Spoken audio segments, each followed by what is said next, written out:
Very good morning, 7th class. Today we will again continue with the fifth chapter in your civics book, that is Women Change the World. ठीक है, जिसमें हम देख रहे थे कि किस तरीके से कुछ जो है स्टीरियोटाइप्स बनाए गए हैं महिलाओं के बारे में कि वो कुछ काम कर सकती हैं या कुछ काम नहीं कर सकती है, कुछ पर्टिकुलर ऑक्यूपेशन है जिनको सिर्फ जो है मेल ही कर सकते हैं, फीमेल उन प्रोफेशंस को जो है परस्यू नहीं कर सकती। ऐसे कुछ स्टीरियोटाइप्स बने हुए हैं जिनको धीरे धीरे लगातार जो विमेन है वो तोड़ती जा रही है, ख़त्म करती जा रही है और ये बता रही है कि ऐसे काम जिनको ये समझा जाता है कि वो मेल ही कर सकते हैं। जैसे कि हमने लास्ट एक स्टोरी पढ़ी थी लक्ष्मी लाकड़ा की, जो कि क्या है, एक इंजन ड्राइवर है, 27 साल की है और इंजन ड्राइव करती हैं रेलवे का, ठीक है, और ट्रेन चलाती है। तो क्या है, ये स्टीरियोटाइपिंग को तोड़ रही है, ख़त्म कर रही है कि ऐसा नहीं है कि ये जो इंजन ड्राइवर है वो सिर्फ मेन ही हो सकते हैं, विमेन नहीं हो सकती हैं। ठीक है, तो हमें भी धीरे-धीरे क्या करना होगा, हमें अपने स्टीरियोटाइप से बाहर निकलना होगा और हमें इक्वल अपॉर्च्युनिटीज़, इक्वल राइट्स जो सिर्फ़ कहने के लिए नहीं होने चाहिए हमारी कॉन्स्टिट्यूशन में कि हमें मिले हुए हैं, बल्कि प्रैक्टिकली भी, सोशली, इकोनॉमिकली भी हमें वो विज़िबल होने चाहिए, दिखाई देने चाहिए। वो कब होंगे? जब आप बचपन से ये चीज़ सीखेंगे कि हाँ, हमारी जो बहनें हैं या हमारे जो क्लासमेट्स हैं या आपके आस-पास जितने भी फीमेल्स हैं, वो सब आपकी तरह ही, आपके जितने ही कैपेबल है, इवन आपसे ज़्यादा भी हो सकती हैं, ठीक है? तो कभी भी आपको ये नहीं सोचना चाहिए कि ये पर्टिकुलर काम तो है, जो है हम ही कर सकते हैं, मेन ही कर सकते हैं या बॉयज़ ही कर सकते हैं, गर्ल्स नहीं कर पाएँगी। ये पढ़ाई जो है टफ़ होती है, टेक्निकल होती है, तो गर्ल्स नहीं कर सकती, इंजीनियर्स गर्ल्स नहीं बन सकती या फिर पायलट गर्ल्स नहीं बन सकती। ये सब चीज़ें तो बहुत पीछे छूट चुकी है, ठीक है? प्रैक्टिकली गर्ल्स अपने आप को प्रूव कर रही हैं, लेकिन साथ के साथ थोड़ा जो है माइंडसेट को चेंज करने की भी ज़रूरत है, ठीक है? हर जगह वुमेन को जो है आज के टाइम में भी इक्वल अपॉर्चुनिटीज़ नहीं मिल पा रही है। तो हमें क्या करना है, हमें कोशिश करनी है कि हमारे आस-पास की जितनी भी फीमेल हैं, हम उनको इक्वल अपॉर्चुनिटी प्रोवाइड कर सकें, ठीक है? तो फर्दर कंटिन्यू करते हैं चैप्टर को। पेज नंबर आपका 58 है, first paragraph, page number 58, first paragraph. It is important to understand that we live in a society in which all children face pressures from the world around them. ये बहुत important है ये समझना कि हम एक ऐसे सोसाइटी में रहते हैं जहाँ पे बच्चों के ऊपर जो है बहुत ज़्यादा प्रेशर होता है। बच्चे जो है बहुत ज़्यादा प्रेशर फेस करते हैं, कहाँ से, उनके आसपास के वर्ल्ड से, उनके चारों तरफ जो संसार है, बच्चे बहुत ज़्यादा उससे प्रेशर फील करते हैं, फेस करते हैं। Sometimes these comes in the form of demands from adult. कभी कभी ये जो है हमारे घर के जो बड़े होते हैं उनकी डिमांड्स की जो होता है, उनकी जो डिमांड्स होती है, बच्चों से जो एक्सपेक्टेशंस होती है, उसकी वजह से बच्चों के ऊपर बहुत ज़्यादा प्रेशर आता है। At other times they can just be because of unfair teasing by our own friends। कभी-कभी ये किस वजह से प्रेशर आता है, जो हमारे फ्रेंड्स होते हैं वो बिना बात के अनफेयर कुछ टीजिंग करते हैं, चिढ़ाना, जैसे आपने कि तुमने ये नहीं करा या तुम ऐसे नहीं कर सकते, तुम्हारे नंबर कम आए हैं या तुम किसी पर्टिकुलर गेम में अच्छे नहीं हो। तो हमारे फ्रेंड्स कभी-कभी क्या करते हैं, अनफेयर टीजिंग करते हैं, जिसकी वजह से बच्चों के ऊपर बहुत ज़्यादा प्रेशर क्रिएट होने लगता है। Boys are pressurized to think about getting a job that will pay a good salary। जो बॉयज़ होते हैं उनके ऊपर ये प्रेशर रहता है कि वो एक ऐसी जॉब पे काम करें जहाँ पे उनको अच्छी सैलरी मिल सके, ठीक है? They are also teased and bullied if they do not behave like other boys। उनको जो है चिढ़ाया जाता है, bullied मतलब उनको जो है लेग पुलिंग उनकी की जाती है अगर वो दूसरे बॉयज़ की तरह बिहेव नहीं करते हैं। You may remember that in your class 6 book you read about how boys at an early age are encouraged not to cry in front of others। आपने 6 क्लास की बुक में जो है ये पढ़ा था कि किस तरीके से बॉयज़ को शुरू से ये सिखाया जाता है कि आपको दूसरों के सामने नहीं रोना है, क्योंकि बॉयज़ किसी के सामने रोते नहीं है। मतलब इस तरह की उनसे जो है एक्सपेक्टेशंस की जाती है कि बॉयज़ जो है स्ट्रॉन्ग होते हैं, मेंटली भी स्ट्रॉन्ग होते हैं, फिजिकली भी, तो उनको किसी के सामने रो के कमज़ोर खुद को नहीं दिखाना चाहिए, ठीक है? इस तरीके की जो है बातें सुनते हुए बच्चे जब बड़े होते हैं तो वो उसी तरीके का खुद को बनाने लगते हैं, चाहे वो वैसे नहीं भी है तो भी, ठीक है? Xavier was happy with the result of his class 10 board exam. Xavier है वो अपने रिजल्ट, 10th क्लास के जो उसके रिजल्ट है उससे बहुत खुश है। दो his marks in science and maths were not high. Science और मैथ में उसके हालांकि मार्क्स जो है वो बहुत अच्छे नहीं है, बहुत हाई नहीं है। He had done well in his favourite subjects history and languages. लेकिन उसने अपने फेवरेट सब्जेक्ट हिस्ट्री और लैंग्वेजेस, भाषाओं के जो इंग्लिश, हिंदी, संस्कृत है, उसमें उसके बहुत अच्छे स्कोर हैं। When his parents saw his report card, however, they did not look pleased at all. लेकिन जब उसके पेरेंट्स उसके रिपोर्ट कार्ड को देखते हैं तो वो उतने खुश नहीं दिखते हैं। My goodness, Xavier, you have managed only 65% in maths. Your marks in physics are low too. Mother जो है जेवियर की वो कहती है, हे भगवान जेवियर, तुम जो है सिर्फ 65% नंबर ही मैथ में ला पाए और फिजिक्स में भी तुम्हारे नंबर बहुत कम हैं। I know mamma but it's okay because I don't want to take maths और science, I want to study history. तो जेवियर अपनी मम्मी को समझा रहा है कि ठीक है मम्मी, कोई बात नहीं, क्योंकि मैं जो है आगे मैथ्स और साइंस नहीं पढ़ना चाहता, मैं तो हिस्ट्री को पढ़ना चाहता हूँ। Why do you want to take history? Think about your future. You have to get a good job. History will not help. It has no scope. Father जो है जेवियर के वो कहते हैं कि तुम हिस्ट्री क्यों पढ़ना चाहते हो, आगे जो बड़ी क्लासेस है 11th में, तुम उसमें हिस्ट्री क्यों लेना चाहते हो?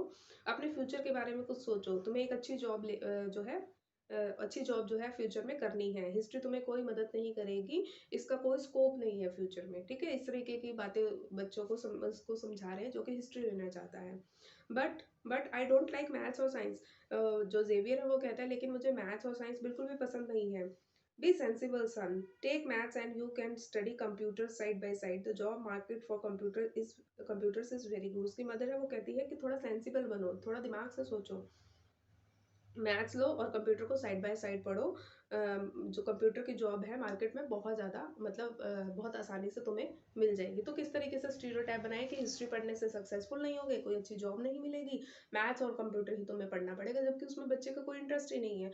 तो हमने क्या देखा कि किस तरीके से पेरेंट्स ही बच्चे के ऊपर प्रेशर बनाते हैं, जिस चीज़ को वो परस्यू करना चाहते हैं उससे वो करने से रोकते हैं, जो सब्जेक्ट्स वो पढ़ना चाहता है जिसमें उसका इंटरेस्ट है वो पढ़ने से उसको रोक रहे हैं, सिर्फ उसको जॉब ओरिएंटेड बनाना चाह रहे हैं कि आज के टाइम में मार्केट में इस सब्जेक्ट से जॉब मिलती है तो तुम्हें वही पढ़ना चाहिए, हिस्ट्री से जॉब नहीं मिलेगी तो तुम वो मत पढ़ो। ठीक है, तो ये सब चीज़ें क्या है, ये सब चीज़ें नहीं होनी चाहिए। लर्निंग फॉर चेंज, चेंज के लिए कुछ सीखना। Going to school is an extremely important part of our life. School जाना हमारी जिंदगी का सबसे इंपॉर्टेंट पार्ट होता है, एक्सट्रीमली इंपॉर्टेंट होता है।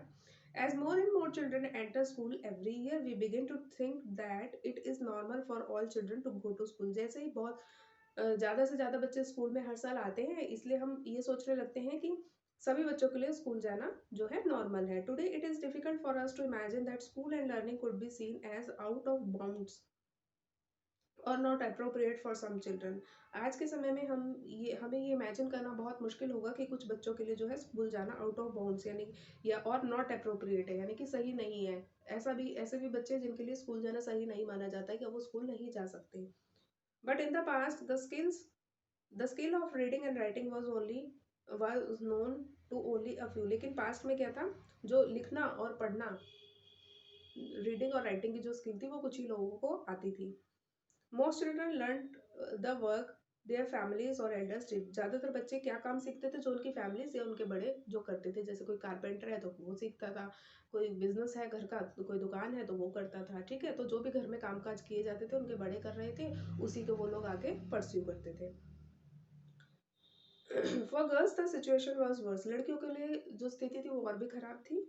इन communities that taught sons to read and write, daughters were not allowed to learn the alphabet. जिन कम्युनिटीज में लड़कों को पढ़ने भी दिया जाता था वहाँ पे लड़कियों को जो है, लड़कियां जो है अलाउ नहीं थी कि वो अल्फाबेट्स भी सीख सके। Even in families where skills like pottery, weaving, and crafts were taught, the contribution of daughters and women was only seen as supporting. ऐसी फैमिली जहाँ जिनकी स्किल ही थी पॉटरी या वीविंग, कुछ बुनना, बुनाई का या क्राफ्ट का काम, वहाँ पे भी महिलाओं का काम सिर्फ सपोर्टिव का रहता था, वहाँ भी उनको उससे जो है मेन काम नहीं करवाए जाते थे। For example in the pottery trade women collected the mud and prepared the earth for the pots. जैसे कि पॉटरी का जो कुम्हार का जो काम होता उसमें महिलाओं की काम क्या होता था कि सिर्फ मिट्टी को इकट्ठा लाना और मिट्टी को जो है पॉट्स बनाने के लिए तैयार करना। But since they did not operate the wheel they were not seen as potters. क्योंकि वो व्हील को जो जिस पे वो पॉट्स बनाए जाते हैं उसको ऑपरेट नहीं करती थी, इसलिए उनको कभी भी पॉटर की तरह नहीं देखा जाता था कि ये भी पॉटरी कर सकती हैं। In the 19th century, many new ideas about education and learning emerged. 19th century में जो है education और लर्निंग के शिक्षा और सीखने के कुछ नए आइडियाज जो है emerged हुए। Schools become more common and communities that had never learned reading and writing started sending their children to school. ठीक है, 19th सेंचुरी में क्या था, स्कूल जो है बहुत कॉमन हो गए थे, और ऐसी कम्युनिटी जिन्होंने कभी जो है पढ़ना या लिखना नहीं सीखा था, उन्होंने भी अपने बच्चों को स्कूल भेजना शुरू कर दिया था। But there was a lot of opposition of education educating girls even then, लेकिन तब भी बहुत ज़्यादा विरोध होता था लड़कियों को पढ़ाने के लिए। ठीक है, लड़कों को तो फिर भी भेजने लगे थे, लेकिन लड़कियों को पढ़ाने के ऊपर बहुत ज़्यादा विरोध होता था। Yet many women and man made efforts to open schools for girl, लेकिन फिर भी कुछ महिलाओं और पुरुषों ने जो है कुछ ऐसे एफर्ट्स किए जिससे लड़कियों के लिए भी स्कूल खोले जाए। Women struggle to learn to read and write, महिलाओं ने जो है बहुत स्ट्रगल किया पढ़ने और लिखना सीखने के लिए। ठीक है, let us read about the experience of Rash Sundari Devi 1800 to 1890, who was born in West Bengal some 200 years ago. 200 साल पहले 1800 में उनका जन्म हुआ था बंगाल में, वेस्ट बंगाल में। At the age of 60 she wrote her autobiography in Bangla. 60 साल की उम्र में उन्होंने अपने जीवन के बारे में अपनी जो है ऑटोबायोग्राफी यानी कि अपनी आत्मकथा बंगला भाषा में लिखी। हर book title Amar Jiban is the first known autobiography written by an Indian women. उनकी जो ऑटोग्राफ बायोग्राफी थी यानी कि जो उनकी आत्मकथा थी जिसका नाम था अमर जीवन, वो किसी भी भारतीय महिला द्वारा लिखी गई पहली आत्मकथा थी।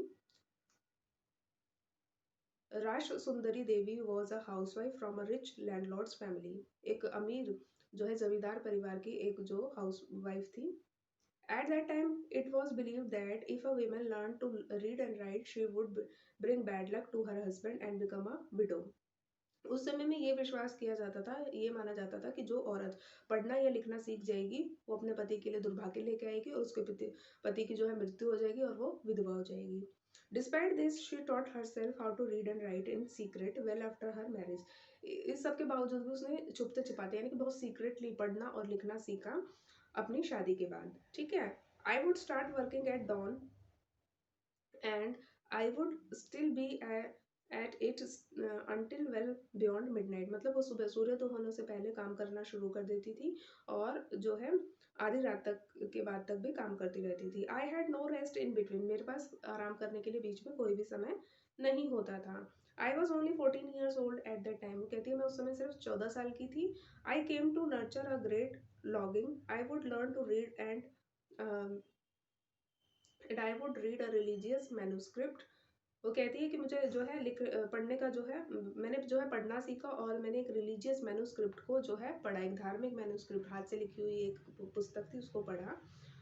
I was unlucky in those days women were not educated, कहती है मैं बहुत दुर्भाग्यशाली थी कि उस समय में महिलाओं को पढ़ने लिखने नहीं दिया जाता था। Later I began to recent my own thoughts, उसके बाद जो है मैंने खुद के जो है अपने विचारों को जो है रिसेंट करना शुरू कर दिया। What is wrong with me, मेरे साथ क्या गलत हो रहा था। Women do not read, how will I do it, कि महिलाएं जो है पढ़ नहीं सकती तो मैं कैसे पढ़ूंगी। Then I had a dream, I was reading the manuscript of Chaitanya Bhagavat the life of a saint. उसके बाद कहती है मैंने एक सपना देखा कि मैं जो है एक मैन्यूस्क्रिप्ट पढ़ रही थी चैतन्य भगत की। चैतन्य भगत का मतलब था कि एक संत की के जीवन के बारे में। Later in the day as I sat cooking in the kitchen I heard my husband say to my eldest son Bipin I have left my Chaitanya Bhagavat here. कहते हैं जब मैं दिन में घर में खाना बना रही थी तो मैंने अपने पति को, मेरे सबसे बड़े बेटे को जो है कहते हुए सुना, विपिन मैंने जो है चैतन्य भगत यहाँ पे वो जो वही किताब जो है मैंने यहाँ पे रख दी है। When I ask for it bring it in, जब मैं कहूँगा तब इसको अंदर ले आना। He left the book there and went away, वो वहाँ पे वो पुस्तक छोड़ के चले जाते हैं। When the book had been taken inside, जब उस बुक को अंदर लेके आया जाता है, I secretly took out a page and hid it carefully. तो कहती है मैंने चुपचाप जो है उसके एक पेज को निकाल लिया और एंड हिड इट केयरफुली, और उसको चुपचाप जो है केयरफुली देखने लगी। It was a job hiding it was a job hiding it for nobody must find it in my hands, मतलब ये कहती है बहुत बड़ा काम था कि उसको छुपा के रखना ताकि कोई भी उसको ना देख सके। My eldest son was practising his alphabets at that time, जो कहती है मेरा जो सबसे बड़ा बेटा था वो उस समय अल्फ़ाबेट्स सीख रहा था। I hid one of the them as well, मैंने उनमें से एक को भी जो है छुपा लिया। ठीक है, अल्फ़ाबेट्स को। At times I went over that trying to match letters from that page with the letters that I remembered, मतलब वो कुछ लेटर्स को जो उन्होंने चुराए थे उसको मिला के उस पेज से मैच करती थी कि जो जो लेटर्स मुझे आते हैं वो उसमें बुक में पढ़ने की कोशिश करती थी। I also try to match the words with those that I would hear in the course of my days। कहती है मैं उन वर्ड्स को भी मैच करने की कोशिश करती थी जिनको मैं सारे दिन सुनती थी। With tremendous care and effort and over a long period of time, I learned how to read। कहती है बहुत ज़्यादा जो है सावधानी पूर्वक और बहुत सारे एफर्ट्स करने के बाद जो है एक लंबे समय के बाद जो है मैं पढ़ना सीख गई। ठीक है, ये जो स्टोरी है इसको हम अपनी नेक्स्ट क्लास तक कंटिन्यू करेंगे। आप यहाँ तक पढ़ के आएंगे और जो रश सुंदरी की कहानी है इसको हम अपनी नेक्स्ट क्लास में फर्दर डिस्कस करेंगे।